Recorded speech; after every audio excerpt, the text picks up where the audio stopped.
Hi guys, James at Rampant Lion Reviews again for you today with another beer review. For this one, we are going to stick to Sweden and we're going to return to a brewery that has featured on the channel many times before. It's probably fair to say that these guys are one of the best known Swedish craft breweries these days. They're one of the most reviewed breweries here on the channel and they're known for their hazy New England IPAs. So yeah, always cool to return to them, to have a look at their new beers every month. Hopefully this is another good one and I hope that you guys enjoy my take on this one as well. So yeah, for this review we are going to head up towards Gothenburg once again. Göteborg, as you would say in Swedish, the Swedish craft beer capital up there on the west coast. Got to get that Gothenburg catchphrase in when we're reviewing the Gothenburg beers because it is just channel tradition these days. And for this review we are going to return to Stigbergets Bryggeri. So this particular beer is called Fragments. It comes in at 6.5% ABV and this one is another one of their signature New England hazy, whatever you want to call it, IPAs.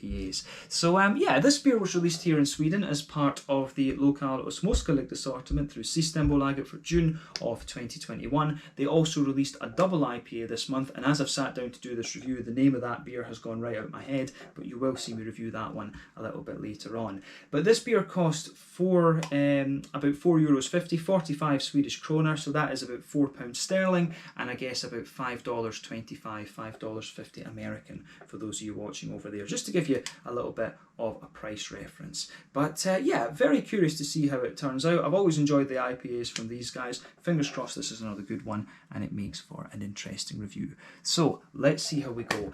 As always with my reviews then, I'll tell you a little bit about the brewery before we taste the beer. If you want to get straight to the tasting, just fast forward. All the usual links are in the video description below. That's the brewery website, the link to my other reviews that I've done from Stigbergets Bryggeri before, and you will definitely see some more added to that list at some point in the near future. But there's all the usual social media down there. If you want to see more reviews, do please consider subscribing to the channel. The whole channel, of course, has a geography-based tagging system, so you can go into the homepage and search for beer based on country, city, state, county, province, prefecture, whatever it is you happen to be interested in. Do check out the playlists of beers from different countries. There is one there for all the Swedish beers I've reviewed for you. That's constantly being added to. And as always, please do get in touch and let me know some of the other beers and breweries that you guys would like to see me review. It's always great to hear from you guys that are watching the videos, and the support that you show the channel is hugely appreciated. So anyway, to tell you a little bit about Stigbergets Bryggeri then, on to my brewery notes. So Stigbergets Bryggeri, as I've told you many a time before, are based in Gothenburg, Göteborg as you would say in Swedish, up on the west coast. But the company was founded by Nils Hultkrantz and Richard Simonsson. So these two guys own two bars that share the one kitchen. This is the Bar Kino and the Hagabjörns Cafe, which can be found on Linnegatan in the city, and they opened back in 2007.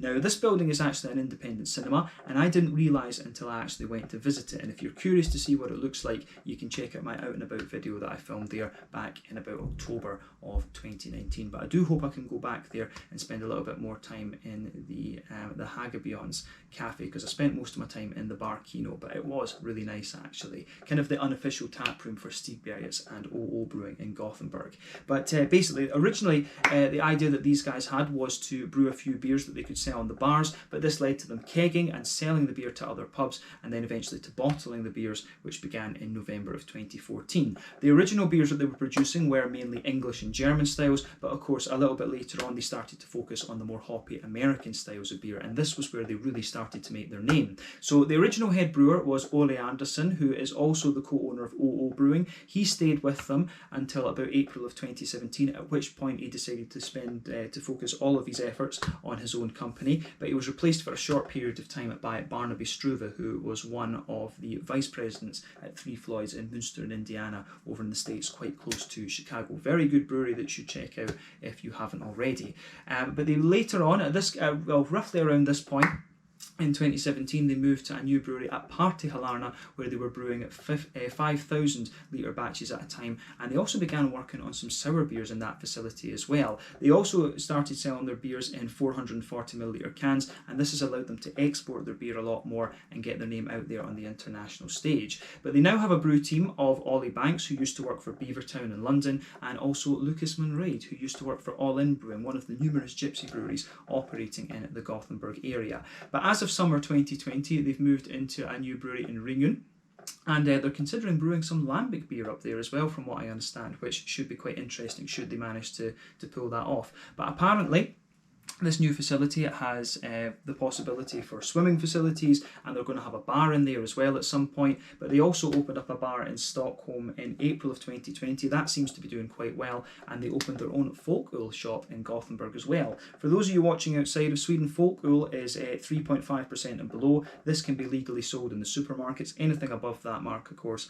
has to go through Stigbergets, the state-owned monopoly alcohol shop. But as of June 2021, when I'm filming this review for you, these guys have produced around 125 different kinds of beer according to Untappd. They're known mainly for their New England hazy IPAs, but you will see a few other styles being released from these guys as well. I've had a few imperial stouts from them and quite a few different lagers from them over the last couple of months actually, which have all been quite interesting. But yeah, a really well-respected brewery. Still producing some really nice IPAs these days, and definitely worth checking out if you are interested in Swedish craft beers. So yeah, that's all I can really tell you about Stigbergets Bryggeri for the moment. I'm hoping that we can get these guys on the channel at some point for a Meet the Brewery. I do need to get up to Gothenburg and try and film a few of those, because there's quite a few breweries up there that I'd be quite keen to get on, the likes of Spike, Beerbibliotek, Stigbergets, to name but a few. But yeah, it would be really cool to get Stigbergets on the channel and see what we can do with that.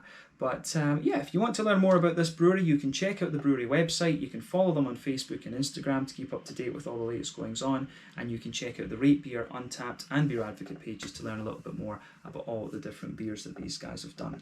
So yeah, let's get this guy out and we'll get on with the tasting then. But a little quick look at the artwork first. So as you can see, the artwork on this one is a kind of, how would you say, a reimagining of the label for their West Coast IPA that they have. And when we say West Coast IPA, we don't mean like a West Coast American IPA. We mean a West Coast Swedish IPA, which is basically a light, kind of bready-ish leaning New England hazy IPA. Some of the Swedish folk were telling me about that when I first reviewed the West Coast IPA back in the day. That was when they were still doing bottles, of course. But yeah, this artwork is basically a reimagining of the it's a reimagining of the artwork on that beer. But yeah, looks very, very nice. It is pretty cool. I hate seagulls, as I always say. Sky rats, do not like them. And that stems from my days in Aberdeen, where the things were genetically modified, about the same size as like a big cat. But yeah, this one, 6.5% New England hazy IPA. It's hopped with Idaho 7, Mosaic and Nelson Sauvin. So all quite big hops. Idaho 7, of course, about 14% alpha acid. Lovely soft tropical notes in there, you know, papayas, all of these kind of things, apricots, all of that. Mosaic, lovely juicy tangerine hop, American as well, about 14% alpha acid. Nelson Sauvin, New Zealand, those kind of white grapey gooseberry notes. And that comes in at a whopping 16% alpha acid. But yeah, let's get this guy out then and we'll get on with the tasting. I'm really curious to see what this one has in store for us. So yeah, let's get it out and into the glass. There we go. So that'll do, I think, for the moment, and we'll put the rest of it in the glass when we actually go to taste the thing. So it's checking it's lined up so that my OCD is happy, and there we go. So as you can see with this one, it's poured pretty much as you would expect from a New England hazy IPA. You can see there's a solid there's about a solid half finger of a frothy, I would say cream coloured head. That's fading away to be a very kind of thin foamy layer at the moment, but you can see there's a nice kind of thicker foamy ring just around the edge of the glass there. But that head is just fading away to be a very kind of thin, foamy and wispy layer. But yeah, in terms of the colour of this beer, if we shine the light through it, it's definitely a kind of more rich leaning. It's a rich kind of yellow mango juice colour, this one. As I always tell you, when it comes to these New England IPAs, I love comparing them to different fruit juices because that's just what their appearance reminds me of. So this one comes across as very much like a mango juice. So as I've told you before, the colour of your beer depends on, one, the type of malts that you use. This determines the magnitude of the colour, of course. The length of your wort boil also plays a role. The longer you boil the wort, the more the sugars caramelise, thus you get a darker colour of beer. But adjuncts and barrel aging will also play a role, although not in this particular beer. I would hasten to add. The level of haze on this one as well for a 6.5%er I think is pretty impressive. That's one of the soupier and gloopier New Englands that I've come across at 6.5% in recent times. Your haze depends on the oat and the wheat content, and the yeast can play a role in that as well, right enough. But yeah, in terms of a 6.5% New Englander, this one does have a hell of a haze to it actually, which I'm quite curious to see. So yeah, it certainly looks the part of a New England or hazy IPA, whatever you want to call it. So yeah, nothing too much more to say about the appearance of this one other than that. One or two big bubbles sticking towards the side of the glass and just a few smaller ones going up towards that surface there. But let's have a closer look at the aroma and just see how we get on. Let's go for it. Ooh, that smells quite nice actually. The first impression of it is that it's got quite a smooth backbone to it. It's almost like an oat cream that you get out of this. But then it's got a more oily, fruity character to it, and it comes across as a wee bit pungent and zesty as well. That's the first impression of this one, which is quite interesting.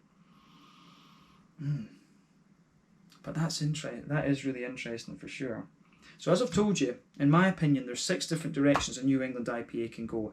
It can be yeasty and farmhousey, it can be wheaty and bready, it can be sort of rye leaning and grainy, it can be so it can be sort of bitey and wheaty, I should say. It can be oaty and creamy, grainy and rye leaning, a bit more kind of farmhousey and yeasty, or it can be a little bit more kind of caramelly leaning. It's the barley malt that will give you the more kind of lighter bready character out of the beer, I would say. But quite often a lot of these beers will exhibit a few of these characteristics that I've just mentioned, and this one certainly does that as well. So for me, this one is interesting because at the back of the nose you definitely get a bit of that more pungent bitey wheat out of this one, but you can smell the nice sort of smooth white bready character in there. There's a bit of bread crust for sure, but you can smell the oats in this one. The oats come across as being quite thick in this. Like I say, it almost smells a little bit like an oat cream kind of thing that's going on in the malt base here.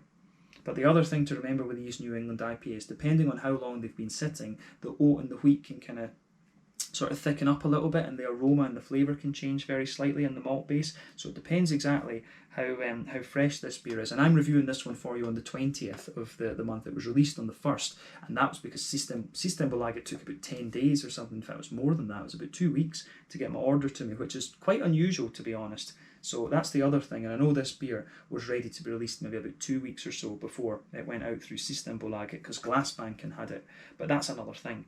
We won't go too much into that. But yeah, definitely you can smell the beginnings of that oaty, wheaty kind of thickening up that you get from these beers when they're just getting towards the when they're just getting maybe about a month or two old. You can really start to smell that in this beer. But yeah, the oatiness kind of thickens up in this one quite nicely. But you certainly get a little bit of a kind of brown sugary note out of this one. There's a wee bit of that Werther's Original kind of, there's a wee bit of that Werther's Original sort of, how would you say, butter candy, butterscotchy type thing out of it, which I certainly like. There's a wee bit of a sweet caramel in there, which is good. And you've got quite a bit of that going on in there, which I really like. So yeah, the aroma out of this one is quite interesting on the malty side of things. Good bit of bitey wheat, bit of softer white bread and bread crust underneath, big thick oats, and just a little touch of that kind of butterscotchy, butter candy type sweetness out of this one, which is becoming a little bit more common in the New England IPAs again, which is good. But on the hoppy side of things, let's focus on that.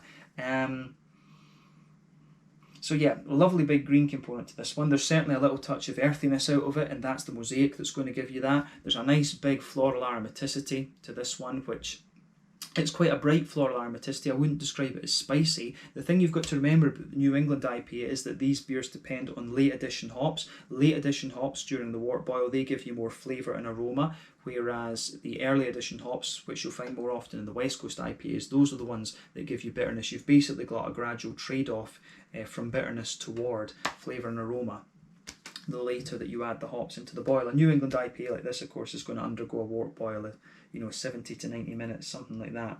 But yeah, the the green side of this one is very bright, which I like. It's got a lovely big bright floral aromaticity. When you've got, you know, two 14% and one 16% alpha acid hop in this one, that makes sense. But there's quite a bit of a grassy, zesty quality coming out of this one, and I'm wondering what hop exactly that's coming from.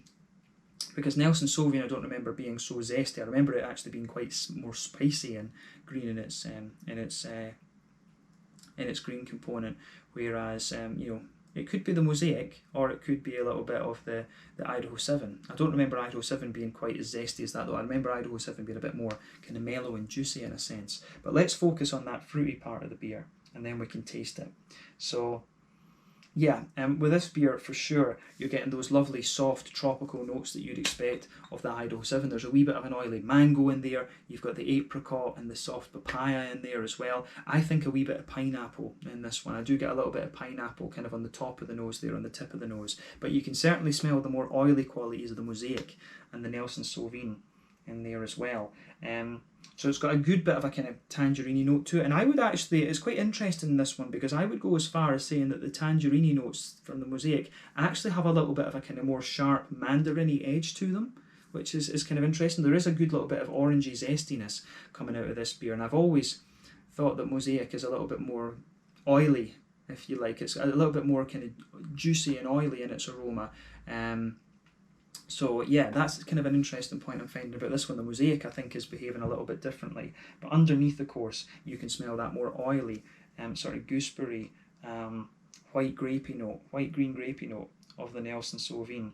And I think the Nelson Sauvin, the more that you smell of this beer, the more that note kind of forms the backbone of both the orange and the tropical fruit, actually. So yeah, the aroma of this one is quite nice. So quite a big bright green component to this one, lovely kind of oily but quite almost zesty fruits in a way, and then the malt base comes across a little bit differently too. So yeah, take a bit of time to ponder over the aroma of this beer, as I always say. But we're going to get the rest of this one into the glass, and we're going to taste it now. So yeah, this one is the Fragments 6.5% New England Hazy IPA with a broken seagull on it. The way that seagull should be, I think. But yeah, with a broken seagull on it, from Stigbergets Bryggeri in Gothenburg on the Swedish west coast. Let's get stuck into this one. Slange, skål, cheers.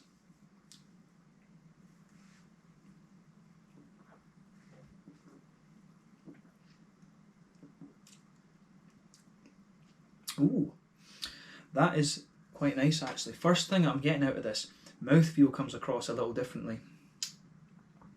This one feels a little bit almost cleaner and slicker in a way than some of the other ones we've had, I think, from Stigbergets.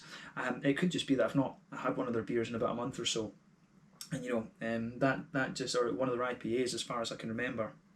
I've had too many beers from Stigbergets now. There must be about 85 reviews from this brewery up on the YouTube now. I need to look at that.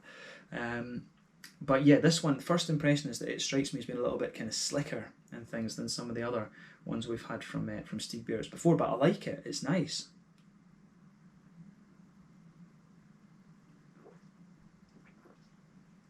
The way that the fruits come out in this is lovely. That little slickness that it has comes out very, very nicely. Yeah, this one has a really different vibe to it, I think, and it's mainly the mouthfeel. I mean, the flavour profile of this one is what you'd expect both from the style and from Stigbergets, but I think the thing that's really distinguishing this from other Stigbergets beers is the mouthfeel. So yeah, that's an interesting point to make about this one for sure, but let's try and break down the flavour of this one for you and see how we go.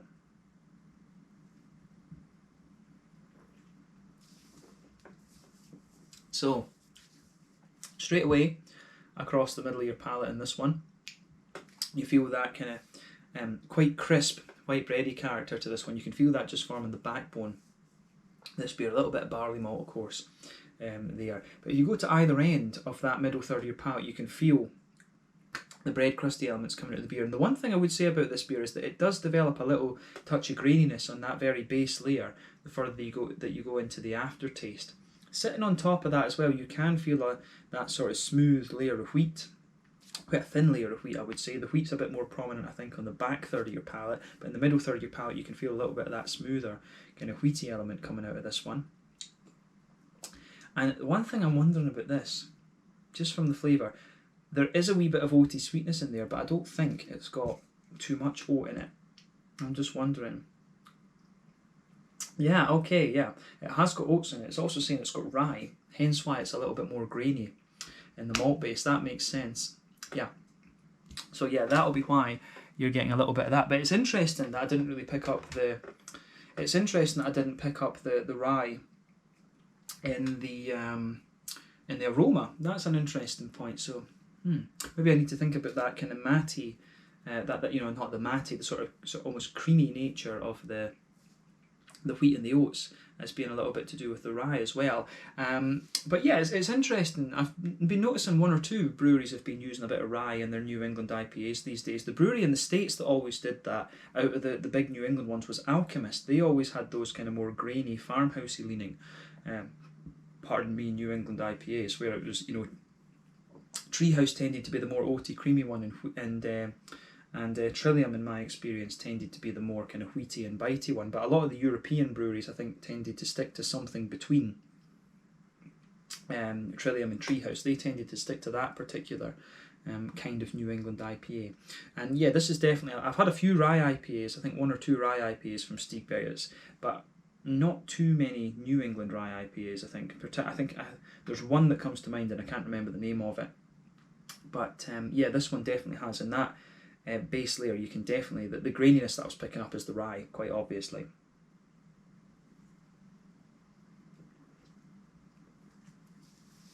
But yeah,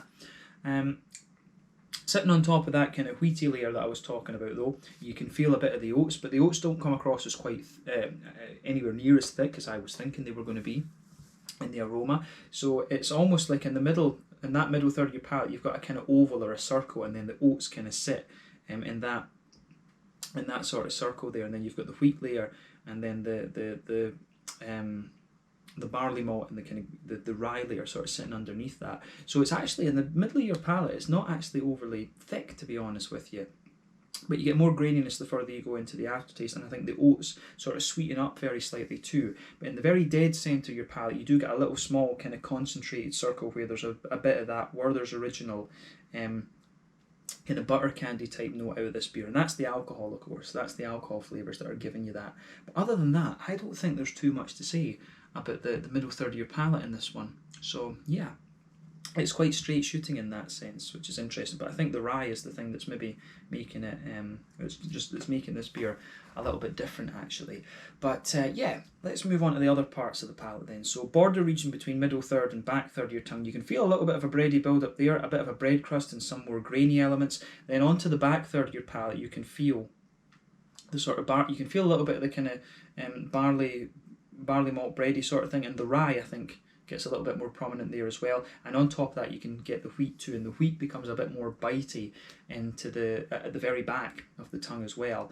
And then sitting on top of that, you're getting the more yeasty elements of the beer. So you can feel on the back third of your palate, the flavour's a bit taller. It condenses down as you come further forward, and then it's a bit more sort of squashed together and condensed going into that middle third of your palate. But the malty yeasty dynamic in this beer, I think, is pretty nice, and the rye sort of keeps you on your toes with this if you're used to Stigbergets, as I am. So, you know, kudos to them for doing something a wee bit different. I think it's worked out pretty nicely, actually.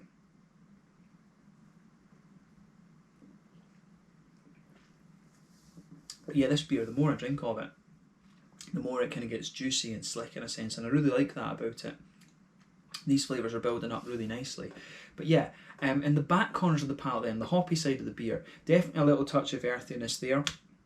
That's the mosaic, I think, that's going to give you that. But as you move further forward, you can actually feel that there's a nice depth. You get a little touch of piney resin, I think, about halfway back on the sides of your tongue. Then as you move further forward, it's got a little bit more, it does have a little bit more of a, say, kind of big floral, aromatic sort of thing, but a bit of pine resin underneath, and it does actually have a little bit of spicy character to it. So the fact that it's got a wee bit of spicy character makes me wonder if they've added a little bit of all three of these hops in the beginning, because the spiciness, the level of spiciness that you get in this, the magnitude, that is a little bit reminiscent of Nelson Sauvin. If you ever had a single hop Nelson Sauvin beer, you'll know what I'm talking about. A lot of people associate Nelson Sauvin with that soft, oily, grapey gooseberry thing, but it has a hell of a kick to it if you use it as a bittering hop. It's quite impressive actually. So yeah, you're getting a wee bit of that on the side of the palate here as well, and the other two hops, you know, at 14% alpha acid, they will be contributing to that, but it's the spiciness, which I suspect is the Nelson Sauvin, that's coming out in this one. But as you move around the kind of front curve of the palate, the beer, it drops off, that kind of bitterness sort of drops off distinctly, and becomes, the beer becomes a little bit more lighter, and it certainly becomes a little bit lighter and more, how would you say, it becomes a little bit lighter and more kind of grassy and zesty in a sense, if you like. But yeah, I think that covers the green component of this one. Quite a big spicy floral note that comes out of this, but a bit balanced by a bit of earthiness and a bit of grassy zestiness. But let's focus on that front third of your palate then, and the fruity part of the beer. So border region between front third and middle third of your palate, again you get a little bit of a bready build up in there. Then the base of the front third of your palate, you can feel a little bit of a more smooth white bready in there, but some of the grainy notes do creep into that as well actually, which is quite interesting. But yeah, sitting on top of that, you get that nice oily bubble where the juicy fruity esters roll their way out of the beer. So yeah, let's kind of focus on that.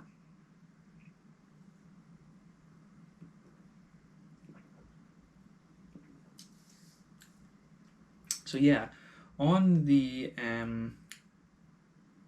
would you say, on the fruity side of things, it is quite interesting, this one, because I think the back half of that front third of your palate's all about the Idaho 7, and it's interesting because you do, I think, out of this Idaho 7, and remember, different hops will behave differently with different yeasts and malt bases and stuff, but you do get a little touch of a kind of stronger passion fruit at the very back of that front third of your palate. As you move further forward, you get a little bit of an oily mango, and as you reach the kind of midpoint on that front third of your palate, it's a little bit of a lighter, it's a little bit of a kind of lighter, how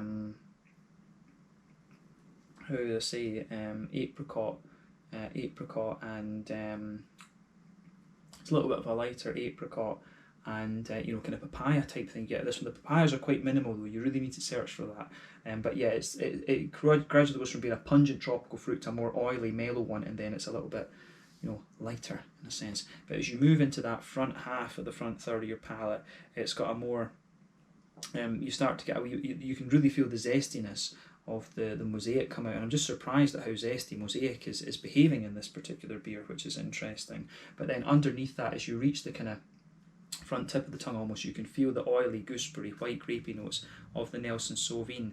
But yeah, the zestiness of the mosaic is quite powerful in this one. I do wonder what ratio of hop they've used in this, if it's a 33 ratio hop, or if they've done, you know, 50 mosaic and 25 Nelson and 25 Idaho 7 or something like that. I would be interested to know, but I think that the zestiness, the pungency of the kind of tangerine, mandarin, orange that you get out of this beer is quite prominent. You do get a little bit of pineapple out of this one as you go into the aftertaste, but that's quite minimal, like the papaya I was picking up too.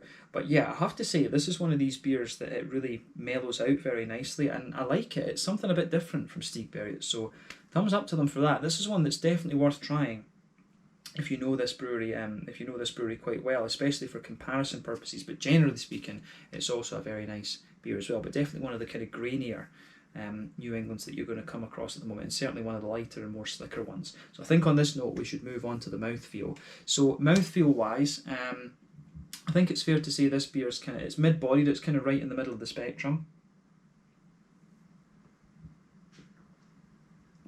Yeah, the carbonation is quite smooth in this one. It feels a bit light and, you know, quite clean in a sense. I hesitate to say crisp, but it's got a wee bit of a kind of clean slickness to it, which is interesting.